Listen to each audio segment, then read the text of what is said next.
L'association Les Moyens du Bord existe depuis une quinzaine d'années et il travaille autour de l'art contemporain. L'enjeu étant de sensibiliser le plus de personnes possible à la situation des artistes plasticiens, mais également à leur réalisation. On organise aussi des résidences d'artistes, c'est-à-dire qu'on essaye de soutenir des artistes pour qu'ils développent un projet pendant une durée donnée, 15 jours, 3 semaines, un mois, voire plus, dans différents lieux du territoire. On a pas mal d'actions avec des écoles ou des centres sociaux, des centres culturels, des collèges, des endroits en tout cas où nous on essaye d'amener l'art au plus près des gens, y compris dans des lieux improbables.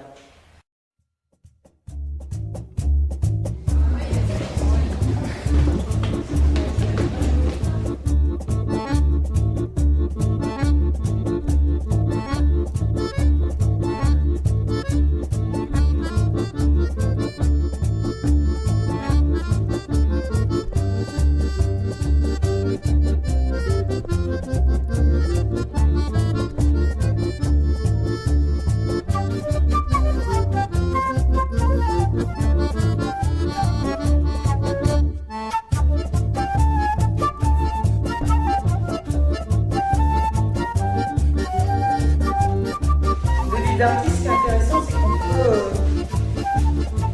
on rentre dans l'histoire de l'artiste, mais souvent les artistes travaillent aussi avec des auteurs, avec des poètes, donc, ou des fois écrivent aussi. Il y a des artistes plasticiens qui écrivent. Et notre envie, c'est de faire mieux connaître les artistes. Nous, on essaye de faire le lien, c'est-à-dire de monter des expos, de choisir des expositions, de trouver des sous pour que l'artiste ait un petit peu de sous.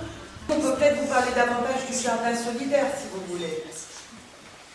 On a depuis le début du projet des Moyens du Bord, on a toujours eu une attention et un lien avec le comité de chômeurs et solidaires du Pays de Morlaix. Et on a toujours été attentifs à leur engagement, l'engagement de leur travail pour accompagner les personnes privées d'emploi. L'association Les Moyens du Bord, elle a aussi un certain engagement dans son travail, c'est-à-dire qu'on parle d'art contemporain, mais pas que. Et naturellement, on a toujours souhaité avoir des liens avec le comité et les prolonger. Ça fait déjà 4 ans, le comité de chômeurs, 4 ou 5 ans, a fait l'acquisition d'un terrain dans l'esprit des jardins familiaux, un terrain baptisé depuis les jardins solidaires, et donc on a choisi d'accompagner le comité de chômeurs pour promouvoir ce projet qui nous semble génial, qui est de cultiver un espace au cœur de la cité, mais aussi, surtout, d'y créer du lien.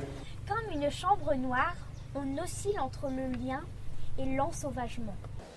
On a choisi d'inviter un auteur qui s'appelle Alexis Glohaguin. Alexis, nous ayant été recommandé par Livre et Lecture en Bretagne.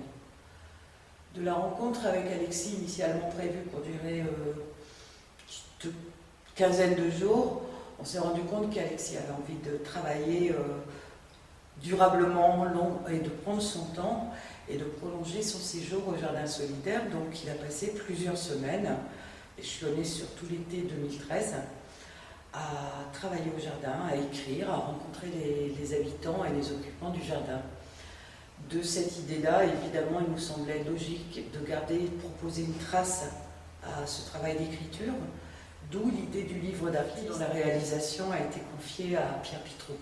J'ai eu un jour un coup de téléphone de Virginie Perronne, que vous connaissez puisque vous l'avez rencontrée, hein, et qui m'a proposé de travailler sur les jardins solidaires de Morlaix, une ville que je connaissais très peu.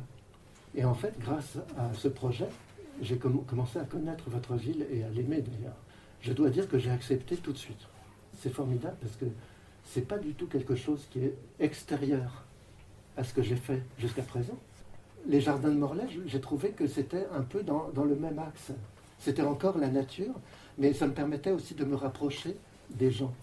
Je suis allé dans ce camion que vous verrez, et puis j'ai rencontré tous les gens qui faisaient du jardinage et qui m'ont beaucoup touché, avec qui j'ai beaucoup sympathisé, quoi. Donc ça s'est très bien passé. Pourquoi est-ce que avec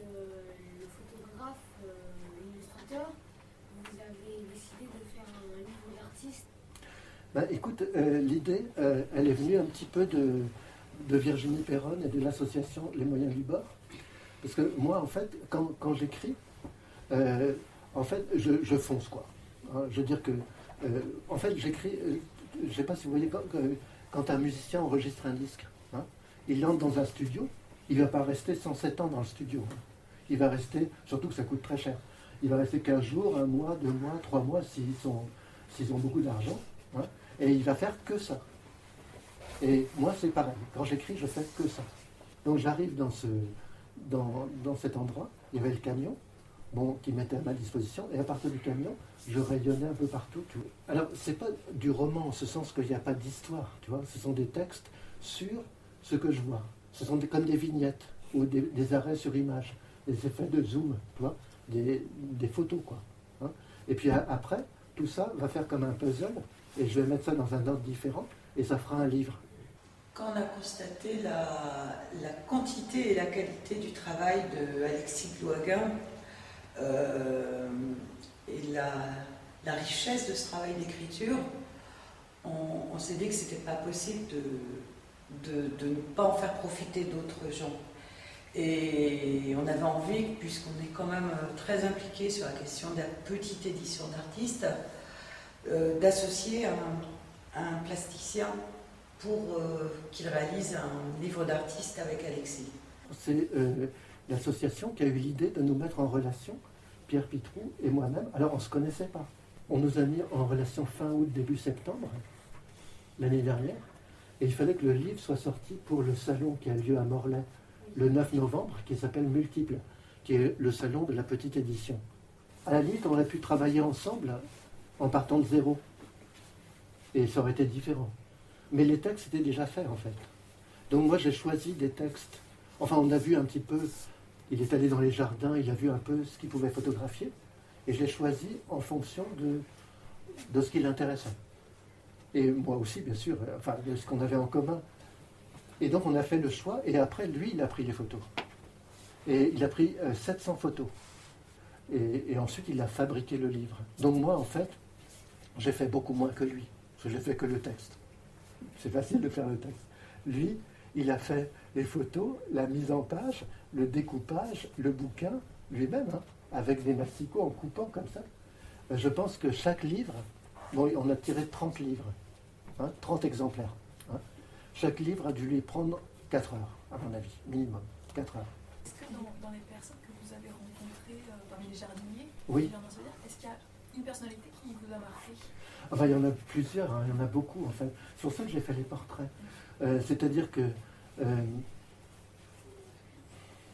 d'abord, la manière de rencontrer quelqu'un, c'est de faire la même chose. Alors eux, ils jardinaient, enfin, ils cultivaient la terre. Moi, je cultivais, je dois le dire quelque part, le terreau des mots, quoi. Donc, on était là pour les mêmes raisons. Et puis, parmi les gens qui sont là, il y en a eu qui ont eu des parcours de vie difficiles.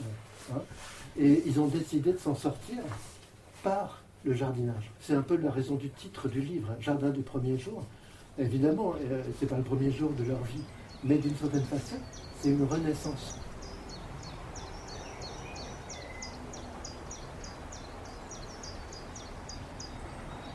En s'installant dans le jardin, on cesse d'être nomade dans sa propre vie. Ils ont décidé de prendre les choses à bras-le-corps et de s'en sortir, comme on dit.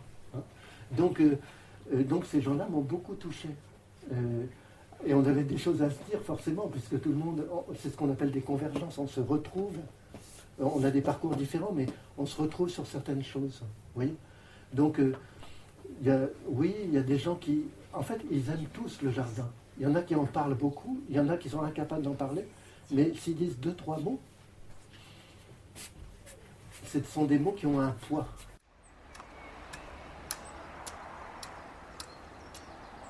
Le couple que vous avez vu de Bosniaque, qui vient de Bosnie, donc, et qui parle très peu le français. Et c'est curieux parce qu'on a commencé à parler, eux et moi, à un moment. Alors ils essaient de parler en français avec beaucoup de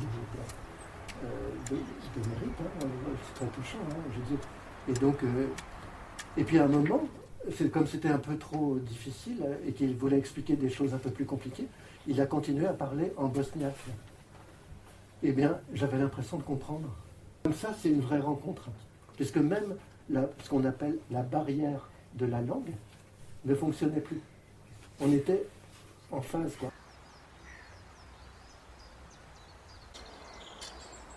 Le jardin est un atterrissage pour ceux qui ont perdu les images radars de leur vie. C'est aussi l'ancrage de ceux qui retrouvent leurs origines après des décennies hors sol en HLM.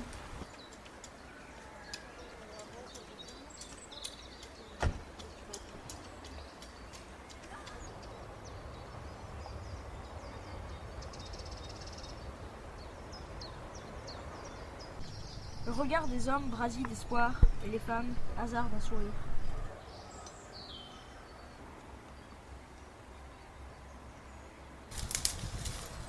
Au-delà d'un fouillis de ronces, c'est un miroir vierge, entouré par les arbres et un ruisseau.